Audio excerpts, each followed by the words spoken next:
സൂര്യയെ പറ്റി പറയുവാണെങ്കിൽ ഞാൻ LKG തൊട്ട് സൂര്യയുടെ ക്ലാസ്മേറ്റ് ആണ്. മർത്തോമ റെസിഡൻഷ്യൽ സ്കൂളിൽ 10th വരെ ഞങ്ങൾ ഒരുമിച്ച് പഠിച്ചു. പിന്നെ ക്ലാസ്സിൽ എത്തിയപ്പോഴാണ് ഞങ്ങൾ എല്ലാവരും ഒരു ഫ്രണ്ട്സ് ഗ്രൂപ്പ് ഉണ്ടായത്. 8 വർഷമായിട്ട് നമ്മൾ ആ ബോണ്ട് അതുപോലെ സ്ട്രോങ് ആയിട്ട് കീപ്പ് ചെയ്യുന്നുണ്ട്. എപ്പോൾ കണ്ടാലും നമ്മൾ ആ ഒരു പഴയ വൈബ് തന്നെയാണ് ഉള്ളത്. പഠിത്തത്തിൽ വേറെ ലെവലാണ് പുള്ളിക്കാരി. പിന്നെ എല്ലാ ഡിസിഷൻസും വളരെയധികം ചിന്തിച്ചെടുക്കുന്ന ഒരാളാണ്. എടുത്തുചാട്ടോ അങ്ങനത്തെ ഒന്നുമില്ല. She found Har perfect match. പക്ഷേ ഇതിലും വലിയൊരു മാച്ച് അവർക്ക് കിട്ടാൻ 100% പോലും ഇല്ല. ഒരു പീസ്ഫുൾ ആൻഡ് അഡ്വഞ്ചറസ് ലൈഫ് ആവട്ടെ എന്ന് ഞങ്ങൾ പ്രാർത്ഥിക്കുന്നു. അവൾ അതേപോലെ ഉണ്ടാവണം, ആ കുട്ടിത്വം എല്ലാം. ആൻഡ് ഫ്യൂച്ചറിൽ എന്തൊക്കെ അവൾക്ക് എയിംസ് ഉണ്ടോ, ആഗ്രഹങ്ങളുണ്ടോ, എല്ലാം സാധിക്കണം. ആൻഡ് ഞങ്ങളുടെ ഈ ബോണ്ട് എപ്പോഴും ഇതുപോലെ തന്നെ വരട്ടെ. ഞങ്ങളൊരു പ്രോമിസ് ഒക്കെ ചെയ്തിട്ടുണ്ടായിരുന്നു. സൂര്യ വീഡിയോ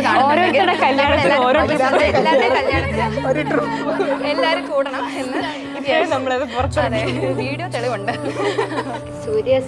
സൂര്യ വാവ ടൂവി, സൂര്യ ബേബി എന്ന് ഞാൻ വിളിക്കുക അവളെ. She is just like that. Innocence ആണ്. എപ്പോഴും ആ ഇന്നസെൻസ് അവൾക്ക് ഉണ്ടാവട്ടെ. നല്ല ഹാപ്പിനെസ് ഉണ്ടാവട്ടെ, നല്ല സക്സസ് ഉണ്ടാവട്ടെ ഫ്യൂച്ചറിൽ.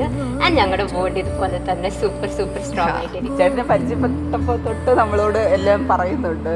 ചേട്ടൻ എങ്ങനെയാണെന്നും ഭയങ്കര നല്ലതാണെന്നും. ചേട്ടൻ എന്തായാലും അവൾ നന്നായിട്ട് നോക്കും, നമുക്കറിയാം.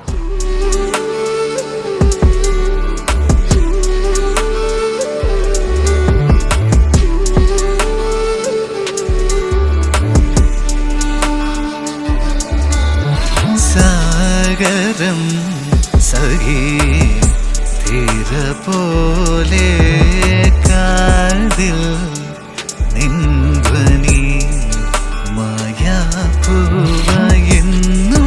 പൂവിട്ടു നീ അകമാകെ